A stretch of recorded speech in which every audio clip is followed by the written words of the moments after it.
Tomorrow, given there is so much talk about is there not a recession?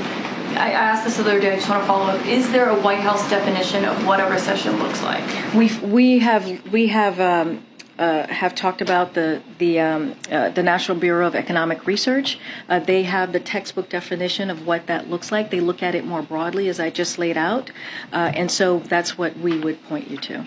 A record job market, record unemployment of 3.6%. We've created 9 million new jobs so far, just since we become president. The Inflation Reduction Act will add another $370 billion in clean energy tax credits. That doesn't sound like a recession to me. Now, the other major news this Thursday night, the new report out tonight raising fears of recession in the U.S. The nation's output of goods and services, the GDP, fell 0.9% in the past 3 months, the second quarter of decline in a row, which typically has been the definition of recession.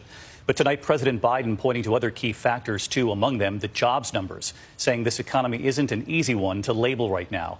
But whether it's officially a recession or not, Rebecca Jarvis tonight with families across the country who say they're feeling this on everything they're paying for.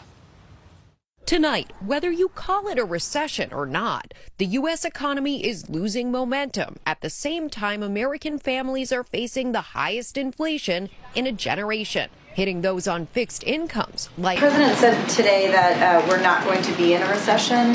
Why is he so confident of that? So if you look at the economic indicators, as the president was laying out, if you look at the labor market, those indicators do not show that we are in a recession or even a pre-recession. You can continue to see resilience, and it's consistent with a recession. And even if you look at the state unemployment numbers, and so all of those indicators show us that we're not in a recession or in a pre-recession at this time. But how confident is that assessment, I guess? Is the president leaving it open for the possibility, or is he adamant that there's not going to be a recession? Well, I mean, it's not our definition, right? We're talking about a definition from NBER, which has been around since 1920. GDP, the definition used by economists differs.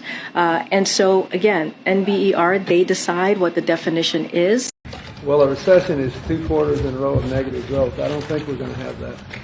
Definition, which is of a recession, which is 2 consecutive quarters of negative growth. I can tell you this. Yesterday he said 2 negative quarters of GDP growth is not the technical definition of a recession. It is what not. changed? It is not. Why did he say that? It does not show that we're in a recession. And I'll read. Gotcha, bitch.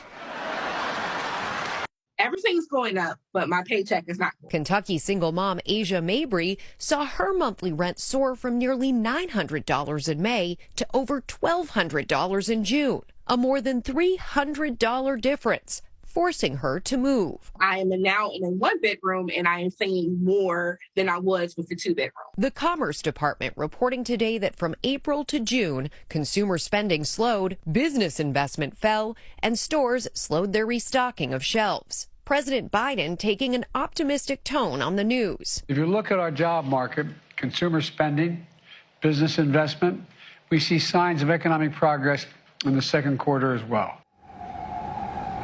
David, the National Bureau of Economic Research is the nonprofit, nonpartisan organization that officially declares when recessions begin and end here in the United States. And they look at metrics, including GDP, but also including things like unemployment and jobs, which have held up despite this record inflation. I'm going to say something outrageous. I have never been particularly poor at calculating how to get things done in the United States Senate. So the best way to get something done, if it holds near and dear to you that you like to be able to, anyway, we're going to get a lot done. They ran out of food after 90 minutes today. We are seeing 20 to 25 new families each week that are coming in that are new to us, that have never gotten our services before. If you kick every Latino out of this country, then who is going to be cleaning your toilet, Donald Trump? Oh, that's no. In the sense that, you know what I mean? Like, I'm offended that our children are not receiving affordable gender reassignment surgery along with hormone blockers and access to abortions. This alone is a threat to our democracy. It just shows that you people do not care about our children, and that these are the same people who refuse to obey the science and get fully vaccinated. It's science, people! Science! Science! So is anybody else going through a whole lot lately? Because I'm sitting here wishing I could snort a line of some stable mental health. Anybody got some of that laying around? Because I'll pay real good.